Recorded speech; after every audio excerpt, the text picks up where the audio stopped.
As we finally reach the end of this long general election campaign, I'm going to give you guys my thoughts on what I think of the election so far, what my predictions are going to be, how do I think some of the political parties have done. Let's go.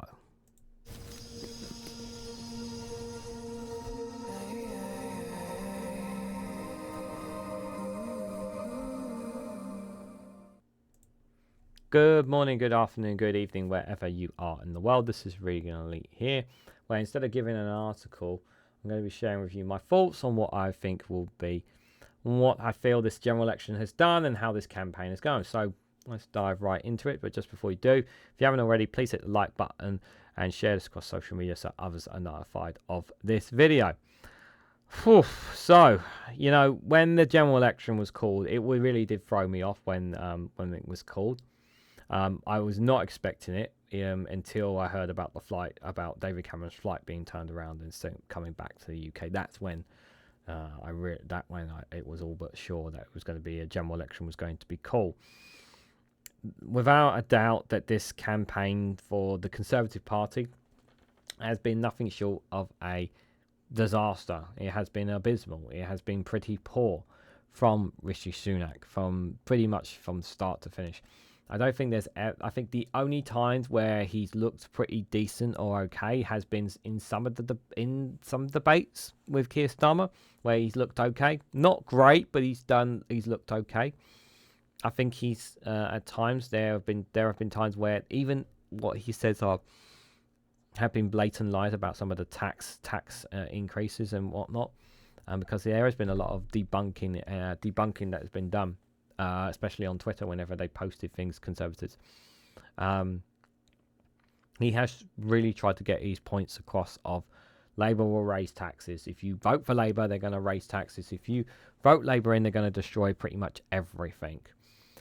The only problem with this argument, and as much as it may stick to some people, the problem is that his party has been in power for 14 years. Now, if his party had not been in power for 14 years and this was a straight-up fight between Sunak and Starmer and there wasn't the history of the Conservatives behind them, the polls would be a lot tighter, I think. I think the polls would be a lot tighter, and I think people would actually generally consider giving Rishi Sunak a proper chance. The only problem is that he's been given that chance. He's been Prime Minister. He's had the opportunity to show integrity and intelligence and to show that he's going to put honesty and faith back in politics. And instead, he went down the Boris Johnson route, completely diminishing and undermining the establishment, I would say. Continuously making up lies and saying Keir's going to do this, Labour going to do this, Labour going to do this, when one of my biggest gripes with the Conservatives is like, what are you doing to fix the country? You guys got us into this mess. How are you going to get us out of it? And I feel like they just don't care. They just generally don't care about me. They generally don't care about you. They don't care about the situation that the country is in. They just never gave a damn. And the consistent scandals, like the last one was the betting scandal, of course. We've had Partygate. We've had, with the PPE contracts, the £37 billion test and trace. I mean, there's so many. It's insane. The amount of scandals that Boris Johnson, was without doubt. I did say at one time I thought Rishi Sunak was worse than Boris Johnson, but I'm actually going to think Boris Johnson was a lot worse, because he set the tone for the last several years. Now, one thing that I've hated about these 14 years has been austerity. 14 years of austerity have really hurt us. They have really hurt all four nations of the United Kingdom. We are all a lot worse off. The public services are a lot worse off. NHS, the funding is just not been there. Like, stop telling me that they've put in record funding. I'm not accepting that BS, because that money is clearly not going into the healthcare system, because if it did, you would see the effects of that clearly you're not seeing it, because you're still struggling to get a GP, you're still struggling to get your treatment, you're still struggling to get the healthcare you need. This is the same political party that took away 20,000 police officers and then put, 18,000, 12,000 or something back on the streets and said, look, we've put these many police officers back on the streets. And it's like, yeah, but you took them away. This is the same party that's, because they've cut away the budgets from councils, many councils up and down the whole of the UK. Many of those councils have been forced to cut back on things in their areas. And instead of the public actually looking and realising that it's the government that's been taking funding away from councils, they've been blaming the councils, for the results of things that are happening in their local areas. It's not rocket science to realise that if you cut the budgets from councils, it means that councils are going to have to make difficult decisions. And that's exactly what the Conservatives have been doing with austerity. So you sit there and you blame your councils for them going bankrupt, for them not being able to run certain services. Why don't you actually look at the budgets, look at the numbers, and see what they had before and what they have now from 2010? That speaks more volumes there in terms of them. So the Conservatives, I think, shall we say, as Carla Denyer has says from the co-leader of the Green Party, the Tories are toast. We know they're toast. So where does that leave Labour? So in the last 14 years, Labour have gone up and down, shall we say, mainly down. They went with Ed Miliband instead of David Miliband. I still, to this day, thought that was the stupidest decision that Labour had made. I thought David Miliband would, in my opinion, would have won in 2015. You can disagree with me, but I thought he would have been the right person to lead their party. But no, they chose his brother instead. And not to say that he isn't a good person or a decent politician or whatnot. I mean, obviously the bagel thing did not help him, but it just didn't really click with him against David Cameron. I didn't think Ed Miliband was somebody really prime ministerial. I didn't think he was someone that could really change the country. I just didn't feel it from him. And, and the Conservatives had their mandate from the British public to say, let us continue austerity in 2015. And they just said, it's all the Lib Dems' fault. It's all their fault. And people bought into it as well. Because there were promises that in Lib Dems manifestos that they didn't keep as well because they were in coalition. So they got smacked for it as well. So after Ed failed, then obviously in came Jeremy Corbyn. Now, whatever you think of Jeremy Corbyn, he has been a Labour person for a very long time, for a lot of decades. And yes, he is very left-sided. I've never thought of Jeremy Corbyn as a prime minister material. I've always thought Jeremy Corbyn is definitely like a more of a workhorse kind of person, someone that can get stuff done, get things done for the sake for what he generally believes in. He's always, in my opinion, there's a lot of things that always been in agreement with.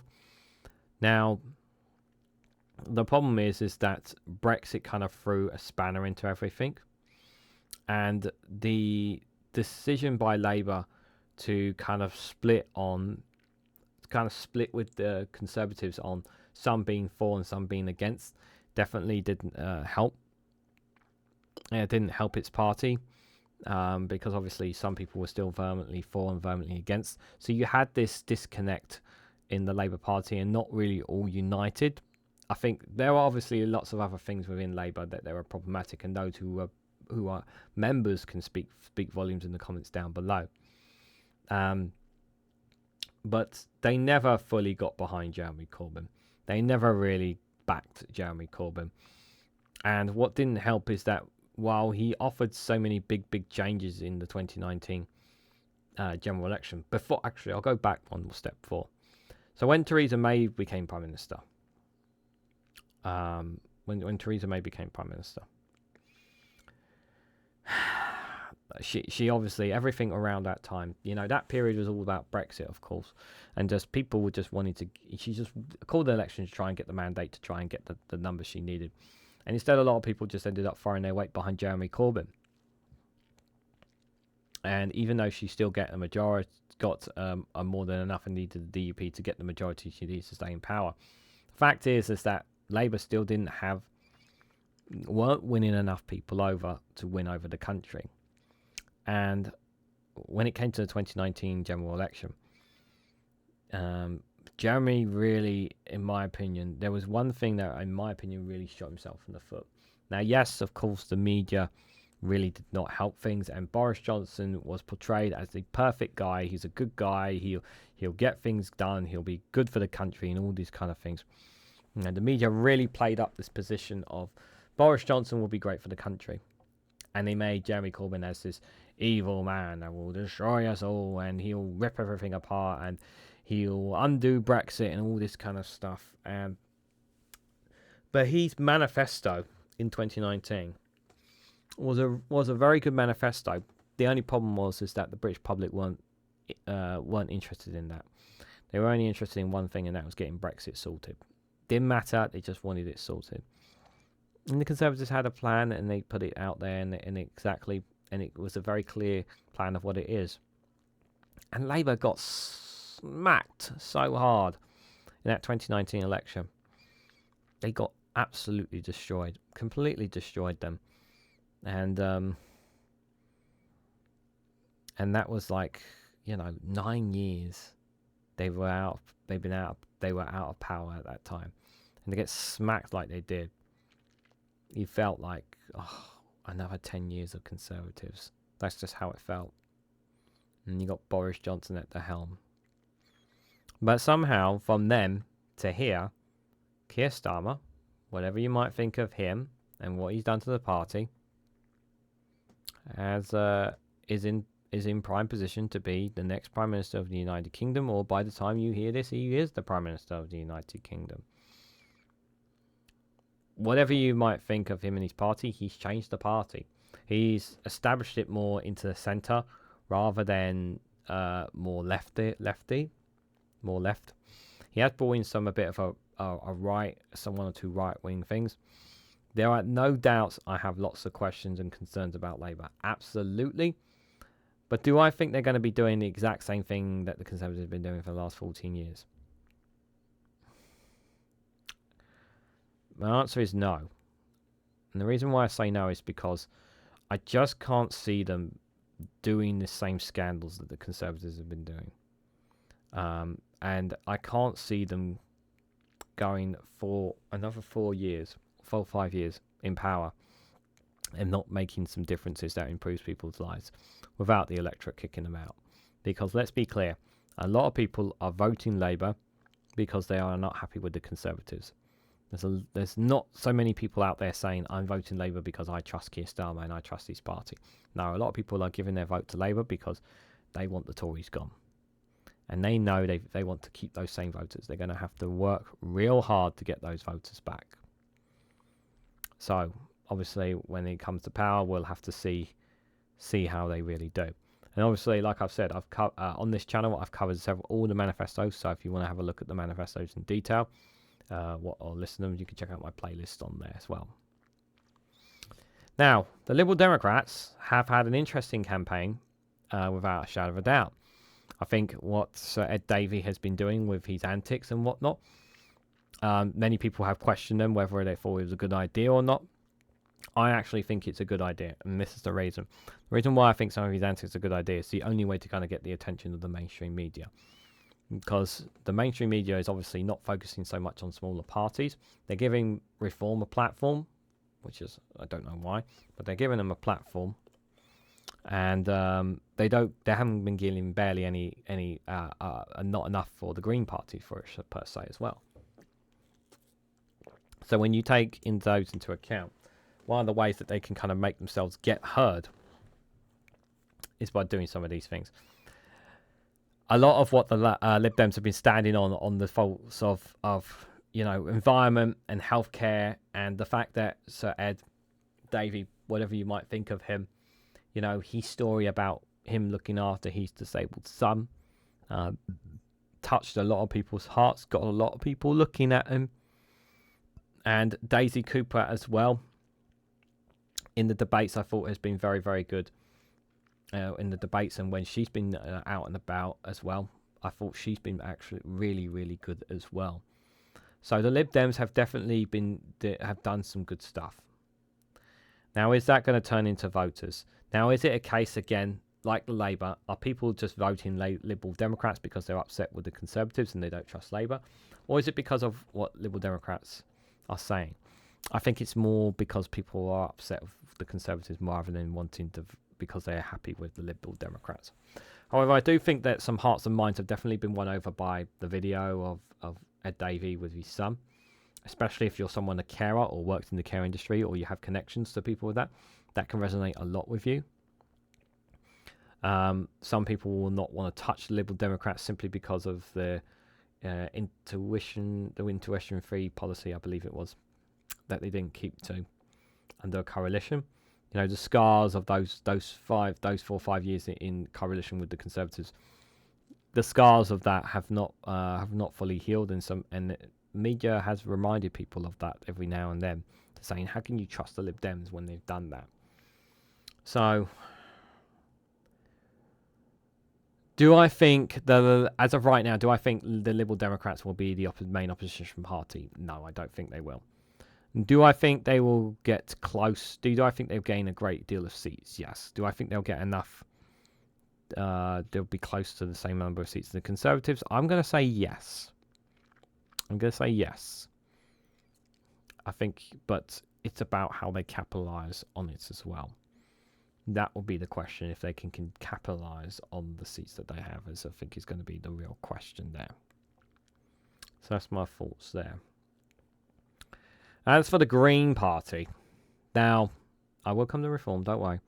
As for the Green Party, I thought they've not had enough highlighting as much in the campaign as they should have done, but I have tried to cover them here on the channel whenever I possibly can. I thought Carla Denyer, on whenever she's been on TV interviews and debates, has been outstanding. I think she's definitely won a lot of voters over with her performances. I think Adrian Ramsey, whenever he's done interviews, has been pretty solid as well.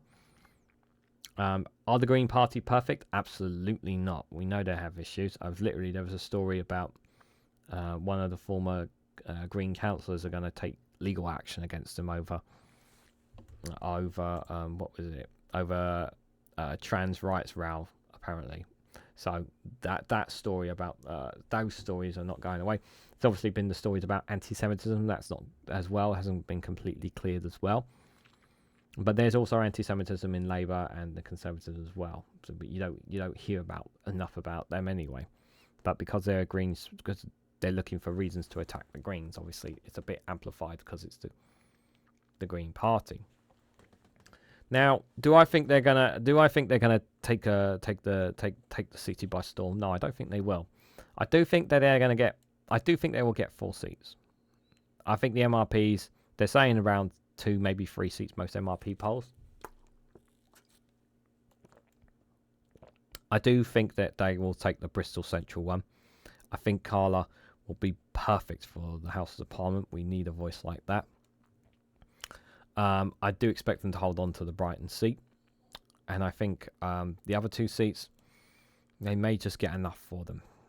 I'm very curious to see how many voter share they get when all the counting is done, how many votes they're actually going to get overall across the spectrum. But if anyone's expecting them to get, like, I don't know, like 8 seats or something, don't be silly. Even with all the council seats, we have to be realistic about their expectations. But if they get a couple of seats, it can be the start of really building up this party. Like, really get it going to be a more serious party. And by getting MPs, it means that they're getting more mainstream attention, more notice, and the media cannot ignore them if people are continuing to vote for them. But they also have to clean up their act when it comes to some of the issues that they're dealing with. So they need to make sure that their vetting process is done correctly as well. But in terms of their policies, they've been pretty strong. I've covered the manifesto, like I said before, and I think they're gonna. I think their manifesto is very good, and it speaks. Me personally, it speaks much more closer to how I feel about about England in particular than the other political parties. That's why I'm very likely to vote Green at the general election. But do I think they're going to do more than 4 seats? 4 seats is the maximum I think they will get. If they get anything more, it would be, in my opinion, a shocker. That is for sure. So let's talk about Reform UK. So, without a shadow of a doubt, the landscape of reform completely changed when Nigel Farage stepped in and decided to run for Clacton. Now, originally he wasn't gonna run, and he decided to do a U-turn. So we already know he's a profane liar before, but he was doing it now. Do I think he's going to improve the people in Clacton? No. If he wins the seat, no, I don't think he will. I think he's just going to use it to continue to be an MP. Do I think he's going to listen to the concerns and voices of the people of Clacton? No. But if I find out within 4 years that things have actually changed in Clacton, he's secured more funding and things are a lot better in Clacton, I'll take it all back. Because if I'm wrong, I'm wrong. I generally would like the people of Clacton to have somebody who actually represents them and actually makes things better for them. I mean that. And that goes for any area. But I don't have a lot of faith in Nigel Farage doing that. I really, really don't. The problem is that a lot of their candidates have had a lot of issues with some of the words and tweets that they have made. And this is their contract says a lot about the kind of vision that they want for the UK, and it's not really a very good one. You can talk to death about immigration and about the problems with that, but I do think that, regardless of how I feel about Nigel Farage, he has a way with words. He's very persuasive. He's very careful and articulate about his words, and he's won over a lot of people. He has definitely won over a lot of people. Do I expect him to win his seat? Yes. I do expect him to win his seat at this point. Do I think Reform are going to get a lot of seats? No. I think they may get... I'm going to go... My prediction is I think they're only going to get 1 seat, and that's the one that Nigel gets. I think all the other ones are going to fall short. Because even though there's a lot of voters for Reform, the problem is they're too all spread out and not enough in one place. And I think that's the problem with them. But they obviously are not a proper political party. We have to remember that they are a company. Do your homework on that. You have to remember that it's all run by 2 people, and that's Nigel Farage and Richard Tice, really, when it comes to the amount of money that gets pumped into it. I don't know why. I still sometimes ask myself, why are people voting for this party? But they feel that Nigel Farage speaks to them. And I'm still trying to dig my head into understanding why they really feel that Nigel Farage really speaks to them. Whenever I listen to him and whenever I hear him, I don't feel this sense of this someone who speaks for British values or speaks for British democracy or speaks for British people. I just see him as a grifter, an opportunist, someone to take advantage of people. And that's how he's always been portrayed. That's how I've always seen him. But we will see how Reform UK does. I think Plaid Cymru in Wales have a lot of work to do. I don't think that they're going to make much of an impact in Wales, although I do like what Rhian has been doing in the political debates. I think I don't expect too much change in Wales. In fact, I probably see Welsh Labour doing more than less. I did like their manifesto, the Plaid Cymru one. I think if they are to gain the same kind of traction, the momentum that the SNP have gotten, what they need to do is focus more on social media campaigning, rather than just on the political broadcast. Winning over the next generation of young Welsh voters, if they want to advocate down the line for Welsh independence, more on social media, more that kind of interaction, and I think they could tap into something there. But as someone who's outside of Welsh politics, I will say that they definitely have their appeals with some of the things that their policies they are promising there. But we'll obviously see. We'll see in terms of seatings and whatnot how they do there. And finally, for the SNP, so I think John Sweeney has been pretty solid. I wouldn't say he's been I wouldn't say he's been fantastic in any way, shape, or form. I think he's a safe pair of hands for the SNP, especially after the last leader. I think that considering that the SNP have been in a majority or minority of power over a long, long time, definitely there is obviously some Scottish people who feel that after a long time that you can feel the need for sometimes you wanting something different. But the one thing that holds the SNP together is the voice of independence.